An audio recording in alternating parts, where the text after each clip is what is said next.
예수 그리스도의 종이라는 제목을 가지고 말씀을 전하고자 합니다. 유다는 예수 그리스도의 형제이며 야고보의 동생입니다.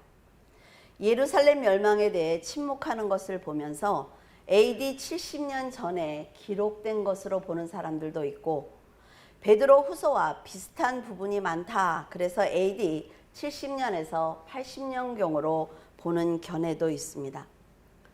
유다는 당시 서아시아를 휩쓸며 중근동 일대로 급속하게 확산되고 있던 영지주의의 이단 사설을 제지하고 교회와 성도들을 보호하기 위해서 아주 강렬한 어조로 이단의 불순한 세력에 대해서 책망하고 있습니다. 영지주의자들은 영혼은 거룩하지만 이 육신, 즉 물질은 부정하다라는 이원론적인 사상을 가지고 있었습니다.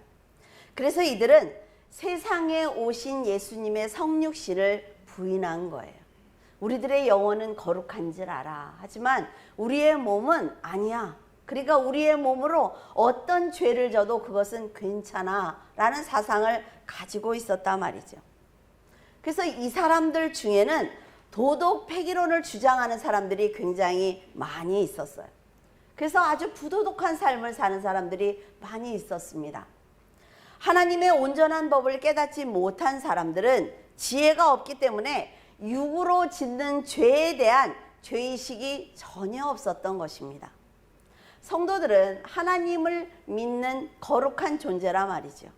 그렇기 때문에 우리의 삶도 우리의 육으로 하는 모든 것들도 거룩해야 되는 거예요.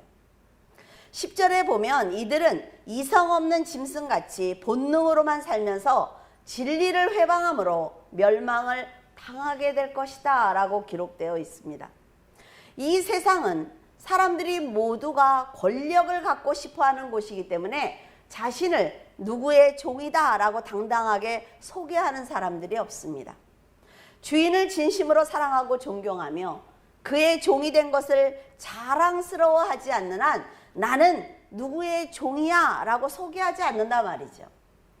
그런데 유다는 자신을 예수 그리스도의 종이요 형제라고 소개를 하고 있습니다. 그는 예수님과 야고보의 친형제로서 예수님의 공생의 당시에는 믿음을 갖지 않았어요. 예수님께서 부활하시고 승천하시는 것을 보고 난 다음에 구세주구나 라는 생각을 하게 된 것입니다. 성경에는 야고보라는 이름을 가진 사람들이 몇 명 등장합니다. 첫째는 세베대의 아들이며 사도 요한의 형제인 야고보예요. 왜냐하면 사람들이 야고보가 하도 많이 나오니까 헷갈려요. 두 번째는 알페오의 아들로서 성경에 별로 기록이 없습니다. 세 번째 야고보는 예수님의 형제로서 야고보서를 기록한 사람이에요. 지금 유다서를 기록한 이 유다는 세 번째 야고보서를 쓴 야고보의 동생인 것입니다. 예수님의 형제 야고보와 유다는 12제자에 속하지 않았지만 예수님의 부활과 승천을 직접 보았고 오순절에 성령께서 임하시는 것을 직접 경험한 후에 목숨을 다해서 복음을 전하는 전도자가 되었습니다. 예수님의 제자들은 모두 핍박을 받으면서도 예수 그리스도의 종이라는 것을 아주 자랑스럽게 생각했단 말이죠. 로마서 1장 1절에 사도 바울은 자신을 예수 그리스도의 종이다 라고 소개하고 있습니다. 베드로후서 1장 1절에 베드로 역시 자신을 예수 그리스도의 종이라고 소개를 하고 있어요. 그 당시에 누구의 종이 되는 것은 그 사람의 재산의 일부가 되는 거예요. 그래서 나는 그 사람의 노예입니다 라는 거예요. 그래서 노예라고 인정하는 것은 결코 쉽지 않다 말이죠. 유다는 예수님과 피를 나눈 형제였지만 처음에는 구세주라는 확신이 없었기 때문에 예수님을 부끄러워했고 조롱했습니다. 요한복음 7장 2절에서 5절에 보면은 유대인의 명절인 초막절이 가까운지라 그 형제들이 예수께 이르되 당신이 행하는 일을 제자들도 보게 여기를 떠나 유대로 가소서. 스스로 나타나기를 구하면서 묻혀서 일하는 사람이 없나니 이 일을 행하려 하거든 자신을 세상에 나타내소서 하니 이는 그 형제들까지도 예수를 믿지 아니함이로라. 출애굽 당시에 광야에서 40년 동안 살았잖아요. 그렇죠? 그 40년 동안을 지켜주신 하나님의 은혜를 기념하기 위해서 한 주간 동안 온 가족들이 초막을 짓고 살아내는 그 절기를 초막절이다라고 얘기를 합니다. 예수님이 기적을 행하는 것을 보면서도 메시아라고 믿지 않았던 형제들은 예수님께 당신이 그토록 유명해지고 싶으면 지금 유대로 가면은 사람들이 많으니까 그곳에서 능력을 보여주면 될 것 아니야 라고 조롱하고 있는 거예요. 사람들이 많은 유대에 가서 병자를 치료해주고 물을 포도주로 만든다면 단번에 유명해질 수 있다고 지금 조롱하고 있어요. 또 한편으로는 예수님이 유대에 가서 큰 기적을 일으키면 돈을 많이 벌 수도 있다. 우리도 잘 살 수 있지 않을까라는 생각도 분명히 있었을 것입니다. 인간은 과거나 현재나 예수님을 이용을 해서 유명해지기를 원하고 많은 재산과 권력을 갖기를 원하고 있습니다. 그러나 예수님의 기적은 메시아로서 보여주는 표적과 이적이라 말이죠. 그것을 통해서 하나님의 뜻을 깨닫는 사람은 예수님이 정말로 구세주구나 라는 것을 깨달을 수 있을 것입니다. 이것을 올바로 깨닫지 못하면 하나님의 능력을 자신의 영화를 위해서 사용하려고 한단 말이죠. 내가 필요할 때만 예수님을 찾는 거예요. 자기에게 이익이 없으면 하나님을 원망하고 떠났던 데마처럼 되는 것입니다. 예수님을 믿어보니까 별것 아니야. 예수를 믿으면 잘 산다고 했잖아. 이 성도들이 문제가 그거라 말이죠. 하나님을 믿으면 잘 산다는 생각만 하는 거예요. 아니요. 우리는 우리의 인생을 살아가는 것입니다. 그런데 하나님께서 우리에게 응답을 하시는 것은 그 응답을 통해서 이 사람이 더 믿음이 성장해서 천국에 갈 수 있도록 도와주시는 거예요. 근데 우리는 하나님한테 좋은 일, 그거 받은 것만 생각하고 가는 거죠. 그래서 조금만 어려운 일이 오면 그것 봐. 교회를 다녀도 별것 없잖아. 이런 생각을 한단 말이에요. 사도행전 1장 14절에 여자들과 예수의 어머니 마리아와 예수의 아우들과 더불어 마음을 같이하여 오로지 기도에 힘쓰더라. 유다는 예수님께서 승천하시는 것을 보고 예루살렘으로 돌아왔습니다. 마가의 다락방에서 예수님의 제자들과 모친 마리아와 예수님의 아우들과 120명가량의 성도들이 함께 모여서 온 마음으로 기도하고 있었어요. 그런데 그 자리에 성령께서 임하신 것입니다. 유다는 예수님께서 전하신 말씀과 삶을 보면서 점차 마음을 열기는 했지만 성령께서 사람들에게 직접 임하시는 것을 눈으로 보면서 지금까지 예수님이 선포했던 말씀이 다 사실이구나 라는 것을 깨달았어요. 지금 여러분의 심령 안에도 성령께서 함께 계신다 말이죠. 예수님의 죽음과 부활 그리고 승천을 보고는 변화된 유다에게 성령께서 임하셨으므로 그는 두려움 없이 복음을 전할 수가 있었습니다. 유다는 자신의 형을 메시아로 믿는 것은 쉽지 않았을 거예요. 저는 이 마음이 이해가 된다 말이죠. 자, 어느 날 갑자기 예수님이 죄된 인간들을 위해서 온 메시아야. 내가 성자 하나님이야. 그러면 지금까지 형 이러다가 그게 믿어져요? 안 믿어진다 말이죠. 하지만 예수님께서 전하시는 그 말씀과 드러나는 신성을 보면서 유다는 점차 친형이 죄인을 구원하기 위해서 이 땅에 오신 구세주구나 라는 것을 믿게 된 것입니다. 자, 여러분 생각을 해보세요. 제가 집에서 맨날 밥하고 그러고 살았어요, 일상을. 그러다가 어느 날 형제들에게 내가 목사야 이렇게 얘기하면 뭐래요? 제가 왜 저래? 제가 왜 갑자기 저렇게 목사라 그러고 막 말씀을 전하는 척하고 막 은혜로운 척하고 그러면 그렇게 바로 목사라고 안 된다 말이죠. 시간이 필요한 거예요. 정말 목회를 하네? 정말 하나님의 말씀을 전하네? 하면서 점차 변화받는 거죠, 본인들도. 그래, 목사님이구나 라고 인정을 하는 거예요. 그때까지는 시간이 필요하다 말이죠. 예수님도 마찬가지였어요. 예수님도 형제들이 자신을 인정해 줄 때까지 거룩한 삶을 살아내면서 말씀을 계속해서 전해준 것입니다. 요한복음 4장 42절에 그 여자에게 말하되 이제 우리가 믿는 것은 네 말로 인함이 아니니 이는 우리가 친히 듣고 그가 참으로 세상 구주신 줄 알미나 하였더라. 사마리아 여인은 유대 남자인 예수님이 자기에게 말을 거니까 깜짝 놀랐어요. 사마리아 사람들을 사람으로 취급도 안 했단 말이죠. 그러나 대화를 하면서 자기 앞에서 나와 함께 대화를 하고 계신 이분이 메시아라는 것을 깨닫게 되었습니다. 그 여인은 즉시 사람들에게 뛰어가서 구세주를 내가 만났다 라고 외치기 시작을 했어요. 자기의 과거를 모두 알고 있는 그분이 아마도 그리스도인 것 같다라고 전언한 거지요. 여인들의 말을 들은 사람들은 호기심이 발동한 거예요. 그래서 예수님께 모여들기 시작을 했어요. 예수님께서는 여인 때문에 복음을 전할 수 있는 기회를 얻게 되신 것입니다. 예수님께 모여든 사람들은 복음을 들으면서 이분이 선지자들이 지금까지 예언했던 그 구세주가 맞다는 것을 진심으로 깨닫게 되었습니다. 그러자 사람들은 여인에게 이렇게 얘기를 합니다. 그래, 네가 우리들에게 얘기해서 우리가 예수님께 왔지만 네가 우리에게 얘기한 것으로 우리가 구세주라고 믿는 것이 아니라 내가 말씀을 들어보니까 구세주가 맞아 라고 얘기를 하는 거죠. 복음은요, 이렇게 여인처럼 확신을 가지고 전해야 하는 것입니다. 처음에는 전도하는 성도들의 말씀을 듣고 교회로 옵니다. 그렇죠? 근데 맞아, 그 말씀이 맞아, 와 전도하니까 내가 정말 막 성령으로 뜨거워져 이래요? 아니요. 처음에는 그렇게 왔는데 말씀을 듣다 보니까 예수님이 정말 살아계신 분이구나, 우리가 천국에 가는 귀한 존재들이구나 라고 느껴야 된단 말이죠. 여러분, 우리들이 전하는 말은 힘이 없습니다.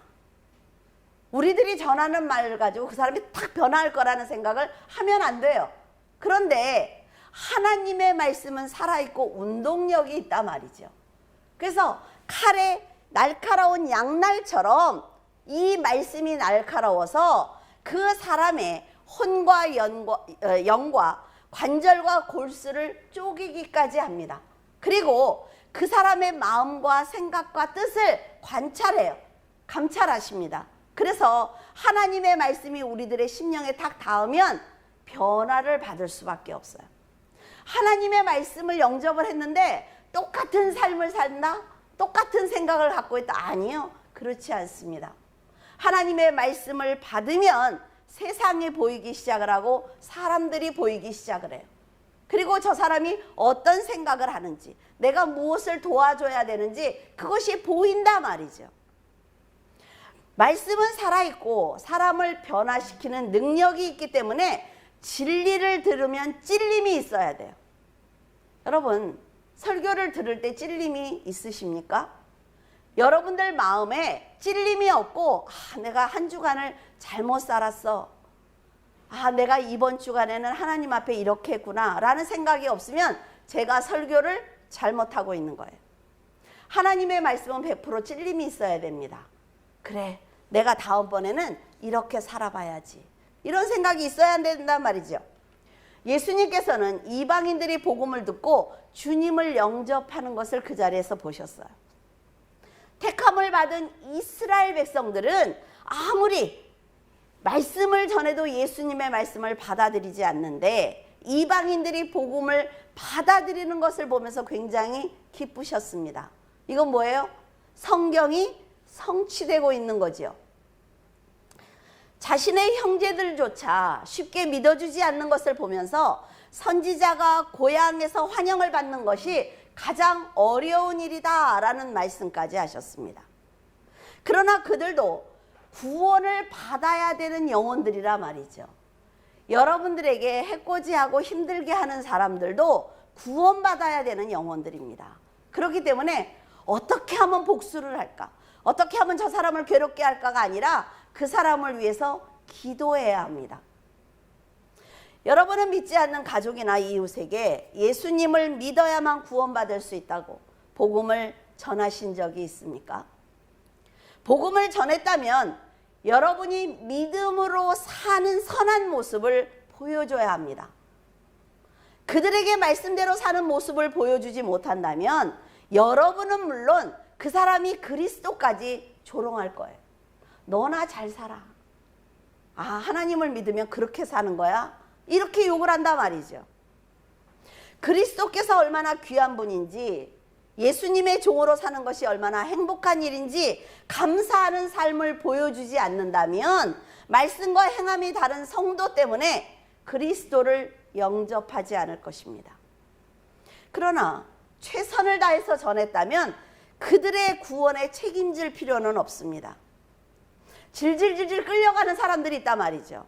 아, 저 사람을 구원하기로 하나님한테 기도했어요. 근데 그 사람이 막 악하게 사는데도 끌려다니는 거예요. 그 사람이 시키는 대로 하는 사람도 있습니다. 왜? 그 사람을 구원하겠다고. 그럴 필요 없단 말이죠. 여러분들이 정말 진리의 말씀을 전했다면 그렇게 그 사람과 합하지 않아도 돼요. 그들의 심령에 따라 그들은 심령에 따라서 말씀을 받아들이기도 할 것이고 거부하기도 할 것입니다. 그것까지 책임지지 않아도 된단 말이죠. 세상 사람들은 자신들이 원하는 대로 살아요. 그런데 성도는 거룩하게 살아야 합니다. 요새 아이들은 입만 열면 다 욕을 해. 요새 아이들은 다 그래. 아니요. 그러면 안 되죠. 다른 사람들이 다 욕한다고 같이 욕해요, 내 자식도? 그러면 안 돼요. 무엇인가 다르게 살아야 된단 말이죠. 하나님을 믿는다고 하면은. 성도들이 하나님과 세상을 저울질하면서 고민하는 것. 아, 내가 정말 저 사람처럼 살아야 되나? 많은 고민들을 해요. 그거는 바벨탑을 쌓는 행위입니다. 그리고 선악과를 먹는 행동이에요. 여러분이 신앙생활을 하면서 한 번도 흔들리지 않거나 의심하지 않는 것은 어려운 일입니다. 우리도 사람이잖아요. 흔들려요. 괴로워요. 그러나 그건 나 혼자 있을 때 하란 말이에요. 나 혼자 있을 때. 하나님과 나와 둘이 있을 때 하나님한테 매달리면서 하나님, 저 요새 의심이 들고 요새 괴로워요. 그러나 사람들을 딱 만났을 때는 다시 거룩한 모습으로 돌아가야 돼요. 노력입니다. 이거는 가식이 아니라. 여러분, 우리는요 마지막 종착역을 천국으로 정한 사람들입니다. 그래서 끝까지 믿음을 지켜야 되는 거예요. 인생을 살다가 보면 어려운 일, 많은 일들을 당합니다. 그게 인생이에요. 그런데 내가 당하는 그 인생 때문에 하나님을 버리고 하나님께 오고 이런 것이 아니라, 나는 내 인생길을 걸어가면서 어려운 일을 당했을 때는 피해서 가기도 하고 그 앞에서 무릎 꿇어 울기도 하고 하나님을 향해서 찬양하면서 감사하기도 하고 이러면서 성도들이 가는 거예요. 저는 정말 힘든 일을 만났을 때, 그리고 또 무슨 힘든 결정을 해야 될 때 제 마음에서 간절히 원하는 인간적인 욕심과 선한 양심대로 해야 되는 영적인 결단을 종이에 씁니다. 내 마음이 지금 어때? 1. 또 나는 무엇을 갖고 싶어? 2. 뭐 이런 거 있잖아요. 이걸 써요, 혼자서. 저도 본성이 악한 인간이기 때문에 욕심대로 하고 싶을 때가 많단 말이죠. 그래서 결정을 못할 때가 있어요. 그러면 하나님과 나만 보니까 아주 솔직하게 씁니다. 그 사람이 너무 싫어요. 뭐 이런 것도 써요. 왜? 나 혼자 왜 못해 그거를. 그렇죠? 그리고 난 다음에 기도하기 시작을 하는 거예요. 그러면서 한 가지씩 지워갑니다. 뭘로? 하나님의 말씀을 중심에 세우고 선한 양심을 가지고 그것을 지워가기 시작을 해요. 그러면 맨 마지막에 뭐가 남냐면 제가 솔직히 원하지 않는 그 기록이 하나가 남아요. 사람은 누구나 편하게 사는 아주 쉬운 방법을 선택하기 때문에 양심껏 지운 그곳에 내가 인내해야만 감당할 수 있는 문제가 남는단 말이죠. 하지만 그것은 선한 양심이 시킨 선한 결정이기 때문에 그때부터 하나 딱 남았잖아요. 그럼 그때부터 하나님의 말씀에 순종하기 위해서 기도하면서 노력하기 시작을 합니다. 그리고 계획을 세워요. 이것은 분명히 내가 해야 되는 일이라 말이죠. 싫어도. 그러면 어떻게 열매를 맺을 것이냐라는 계획을 세우기 시작을 합니다. 예수 그리스도의 종으로서 결정한 선택을 착실히 수행하다가 보면 생각지도 못한 아주 영적인 큰 기쁨을 느끼게 됩니다. 하나님이 나에게 이걸 알려주시기 위해서 이거를 남겨두셨구나라는 고백을 할 때가 있어요. 예수님께서도 십자가를 지실 때 감당하기 힘드니까 이 십자가를 지는 이 사건을 피하게 해달라고 기도하셨단 말이죠. 그런데 여러분, 예수님이 그 십자가를 져야 된다는 것 알고 있습니다. 우리도 이 일을 너무 하기가 싫어. 그런데 우리 속은 뭐예요? 내가 그 일을 해야 된다는 걸 알고 있어요. 하나님의 계획을 성취하기 위해서 십자가를 지셔야 했고 십자가를 기꺼이 지심으로 대속의 역사를 완성하셨습니다. 어떤 목사님이 이런 글을 써놓은 걸 읽은 적이 있어요. 성경에는 하나님께서 성도들에게 주시는 7,000가지의 언약이 기록되어 있대요. 그런데 성도들이 행함을 가진 믿음은 하나님 나라의 지폐와 같다라고 썼어요. 그래서 내가 믿음으로 행하고 선하게 살고 하나님의 뜻대로 살기 위해서 노력을 하면 내 주머니에는 하나님의 나라의 지폐가 쌓이는 거죠. 그것을 가지고 하나님의 언약을 보면서 하나님이 이런 축복을 주신다고 성경에 기록되어 있네. 그러면 사는 거예요. 그걸로. 여러분은 하나님의 나라의 지폐를 얼마나 가지고 계십니까? 많이 가지고 계세요? 하나님이 축복을 줄게 라고 약속한 그 모든 것을 살 수 있는 믿음의 행위를 하면서 살고 계십니까? 지금 유다가 자신이 예수 그리스도의 종이라고 한 고백을 들어보면 율법주의자가 만약 들으면요, 이거는 핍박을 받고 죽을 수 있는 고백입니다. 그러나 유다는 예수님이 구세주라는 믿음의 확신이 생겼기 때문에 어떤 상황도 두렵지 않았던 거예요. 하나님의 사랑은 처음과 마지막이 동일합니다. 우리가 중간에 버려서 하나님의 사랑을 끝까지 깨닫지 못하는 거지, 하나님의 사랑은 늘 흐르고 있어요. 자, 부모님의 사랑이 다릅니까? 부모님이 사랑이 늘 이렇게 흐르고 있잖아요. 그런데 자녀를 야단치는 건 왜 그래요? 그 사랑만큼 그 아이가 성장하기를 원해서 하는 거예요. 하나님의 사랑도 마찬가지입니다. 하나님께서는 온 우주 만물과 하나님 나라의 주인이기 때문에 우리는 하나님을 만나기까지 그 순간까지 믿음을 지켜내야만 합니다. 구약에 나오는 믿음의 선진들은 축복의 말씀을 붙들었기 때문에 죽음의 공포를 이겨냈으며 보좌 앞에서 지금 면류관을 쓰고 영광 가운데 살아가고 있는 것입니다. 믿음의 선진들이 받은 구원을 여러분도 동일하게 받았습니다. 하나님의 축복을 동일하게 받았단 말이죠. 우리는 예수님께서 사망을 이기고 부활하신 것을 믿으면 구원을 쉽게 받을 수가 있어요. 구약의 믿음의 사람들과는 다르다 말이죠. 그래서 우리는 감사해야 하는 것입니다. 물론 믿음의 조상들이 살았던 시대와 지금의 시대의 삶의 모습도 그리고 환경도 생각도 다르겠지만 동일한 것은 믿음으로 구원받는다는 것입니다. 어느 시대이든 하나님의 언약이 동일합니다. 믿음이 동일하며 그로 인해 받는 구원의 축복이 동일하기 때문에 성도들의 삶도 동일해야 하는 것입니다. 하나님의 언약과 구속의 역사는 이미 이루어졌으므로 성도들이 부활한 하나님의 백성으로 살아야 하는 것입니다. 자, 저 사람은 늘 한결같아 라는 얘기 있죠. 그게 굉장히 큰 축복입니다. 저 사람은 언제나 만나도 한결같아.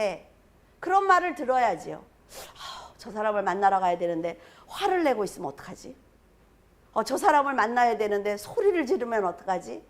이런 염려를 하면서 그 사람을 만나면 어떻게 만나요? 그렇죠? 내가 언제나 그 사람을 만나도 그 사람은 동일해. 그런 사람이 되어야 한단 말이죠. 에스겔 36장 37절에 주 여호와께서 이같이 말씀하셨느니라. 그래도 이스라엘 족속이 이같이 자기들에게 이루어 주기를 내게 구하여야 할지라. 내가 그들의 수요를 양떼같이 많아지게 하되. 하나님께서는 자신들의 죄로 고난을 받고 있는 이스라엘을 회복시켜 주겠다라는 은혜의 말씀을 하셨어요. 이스라엘은 하나님의 거룩한 이름을 더럽힌 죄로 이방 나라에게 핍박을 받고 있었습니다. 하지만 하나님께서는 이스라엘을 버릴 수가 없다 말이죠. 그래서 그들의 회복을 선포하시면서 그동안 이스라엘을 핍박했던 이방인을 책망하기 시작을 했어요. 여러분 잘 들어야 돼요. 자, 하나님께서 이 아이를 사랑하세요. 이 아이가 구원받기를 원해. 근데 사람은 한결같을 수 없죠. 이 사람이 잘못했어요. 뭔가를 잘못했어. 그런데 이 사람이 어때요? 그릇이 훨씬 작죠? 그런데 이 사람이 딱 기회를 본 거야. 아, 잘못했지? 내가 가만 안 둬. 해서 핍박을 하기 시작을 합니다. 근데 그릇이 크면요, 회개도 빨라요. 아, 내가 하나님 앞에 잘못했어. 하나님께 돌아가야지. 그러면서 이 사람이 회개를 했어요. 그럼 이 사람은 하나님이 버려버리는 거예요. 그래서 여러분들한테 남의 일을 참견하고 판단하지 말라는 거예요. 위에서 기도해 주면 되지 그 사람을 가서 괴롭히면 안 된다 말이죠. 기회를 잡았다고. 왜? 그 사람이 하나님이 사랑하는 사람인지 모르기 때문에 그래요. 자, 이스라엘이 지금 알아야 되는 것은 하나님께서 그들을 양태처럼 번성하게 해주실 거예요. 그런데 그들이 회복되는 건 이 사람이 잘했기 때문에 회복되는 것이 아닙니다.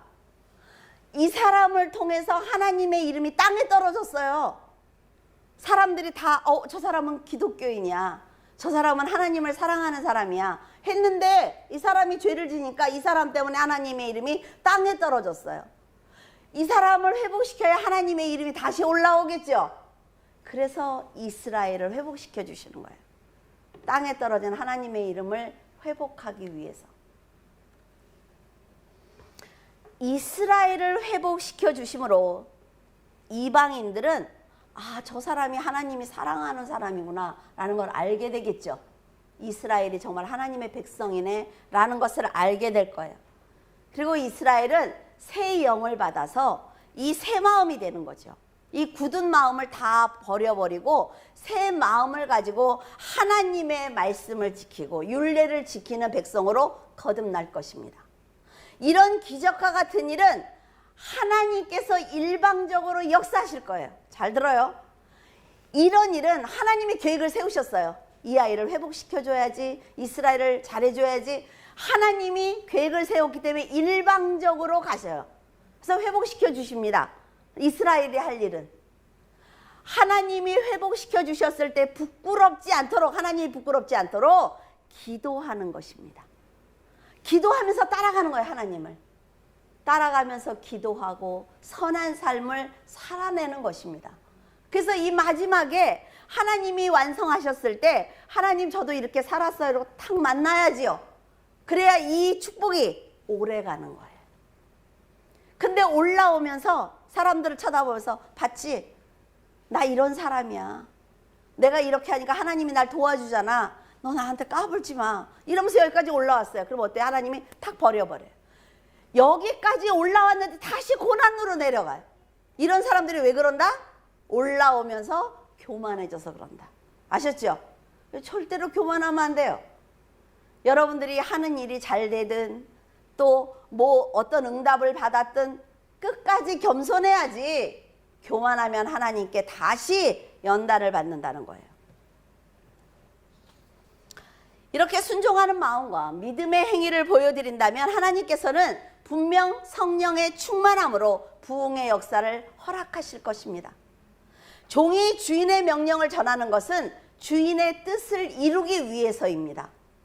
그래서 제자들과 사도 바울 그리고 예수 그리스도의 뜻을 온전히 전하기 위해서 노력했던 선지자들은 예수님의 뜻만 전하는 거예요. 자, 자기의 육신의 안목과 정욕은 다 버리는 것입니다.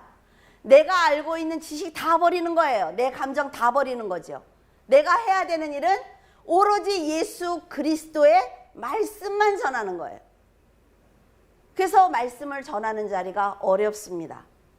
그리고 사람들은 이 목회자한테 막 농담하고 세상의 비유를 갖다가 이 사람은 이랬더니 11조를 잘했더니 잘 살더라, 이런 얘기를 듣기를 원해요. 그러나 그것은 진리가 아닙니다.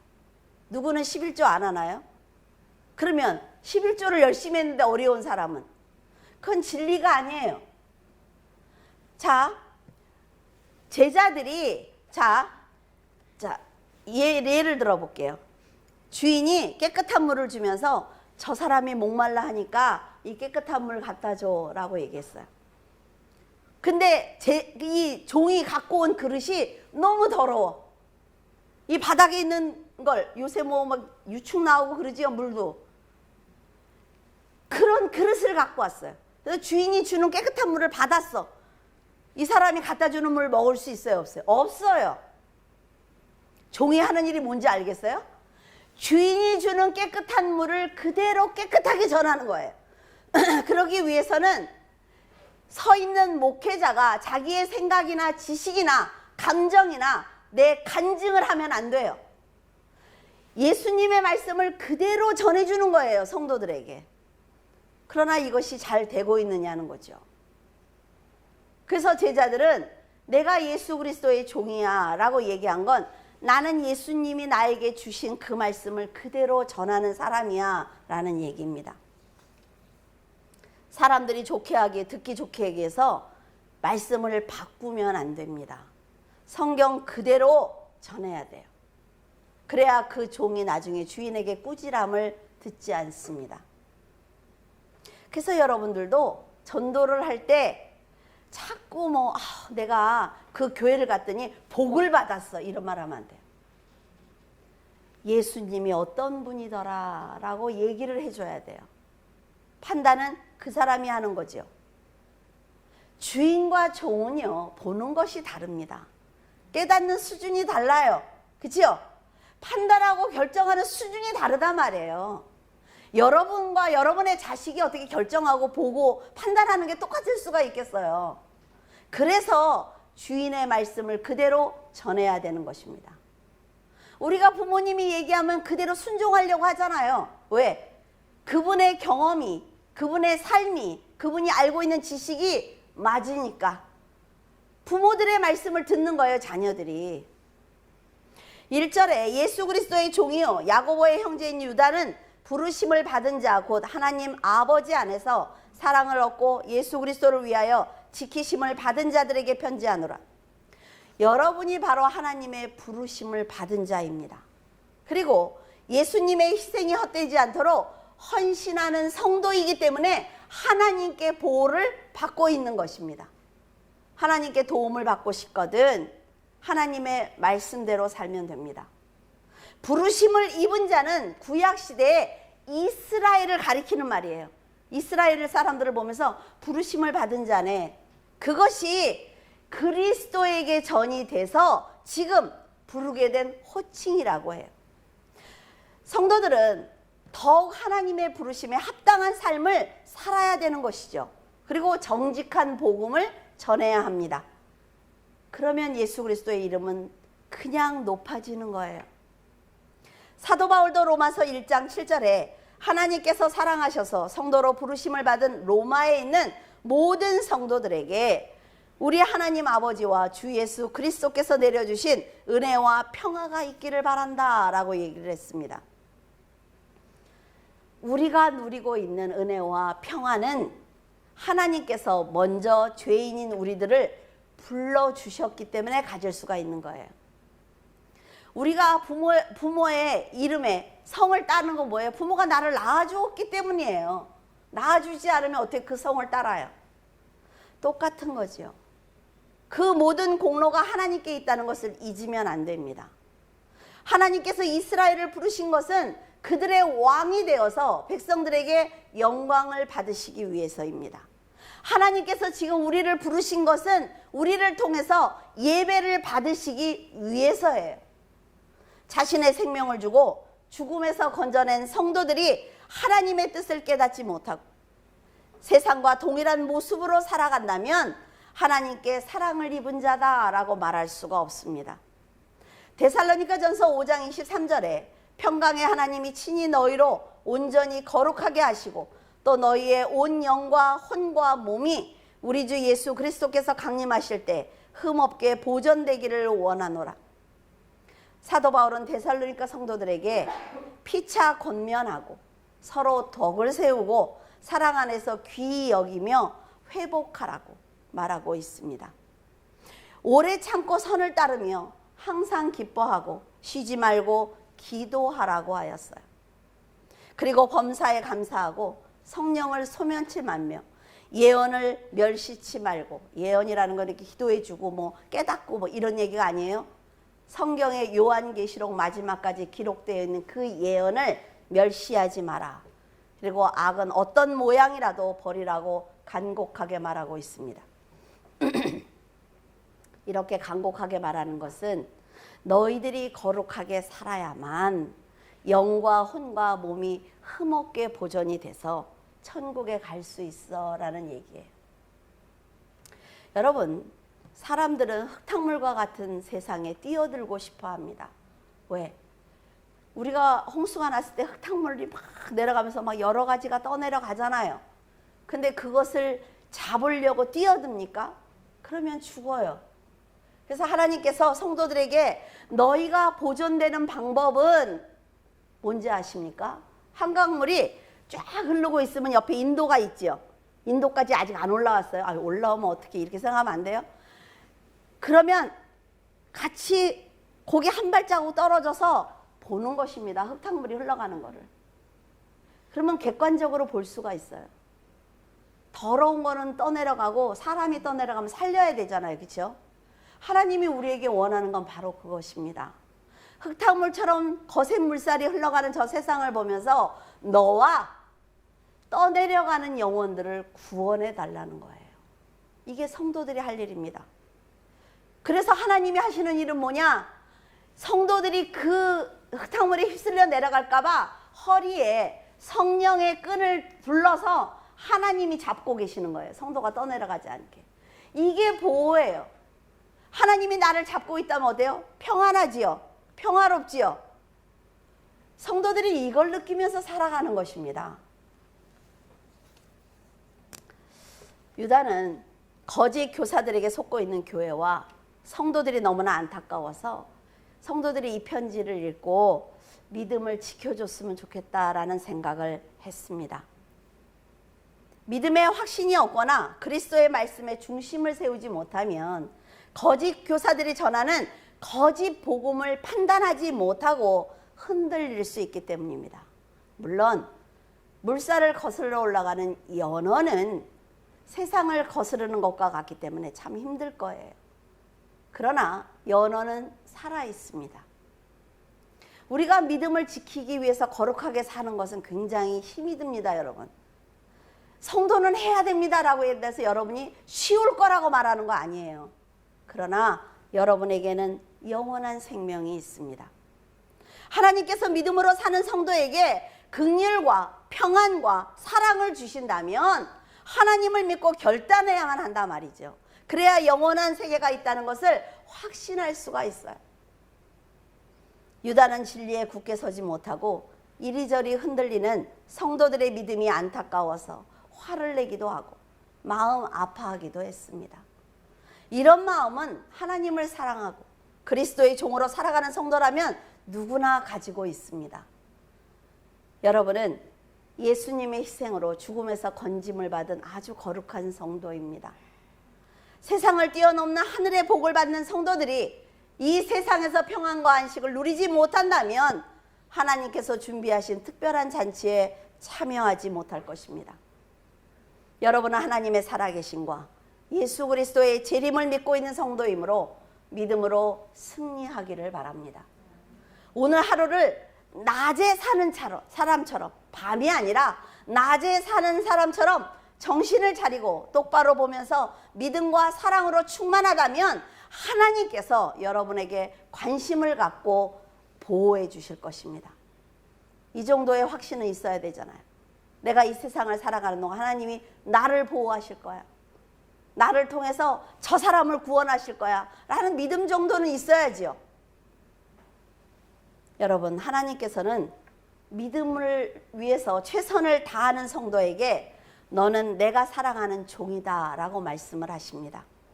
그 음성을 날마다 들으며 살아가는 귀한 성도가 되시기를 간절히 부탁을 드립니다.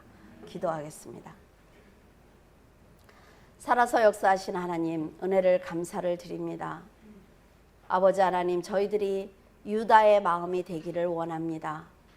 저희들도 그 누군가가 전도하여 하나님 앞에 나왔습니다. 말씀을 대하고 보니 하나님께서 얼마나 저희를 사랑하시고 이 자리로 부르시기 위해서 애를 쓰셨는지 깨닫게 되었습니다. 하나님 아버지, 예수 그리스도께서 기꺼이 십자가를 지심으로 저희들이 영원한 생명을 얻었사오니 이제 저희들도 생명을 얻은 자처럼 하나님 거룩하게 살기를 원합니다. 저희들의 입과 그리고 생각과 저희들의 육신을 하나님께서 지켜주시고 하나님 거룩한 존재로 살아낼 수 있도록 도와주시옵소서. 귀한 성도들, 아버지 하나님 험한 세상을 지나고 있습니다. 아버지 하나님께서 건강을 지켜주시고 악한 자와 악한 영에 건드리지 못하도록 하나님께서 보호하시며 언제나 하나님 앞에 사랑을 받는 자로 축복을 받는 자로 살아갈 수 있도록 도와주시옵소서. 주님께서 함께 하심을 감사하며 우리 주 예수 그리스도 이름으로 기도드립니다. 아멘.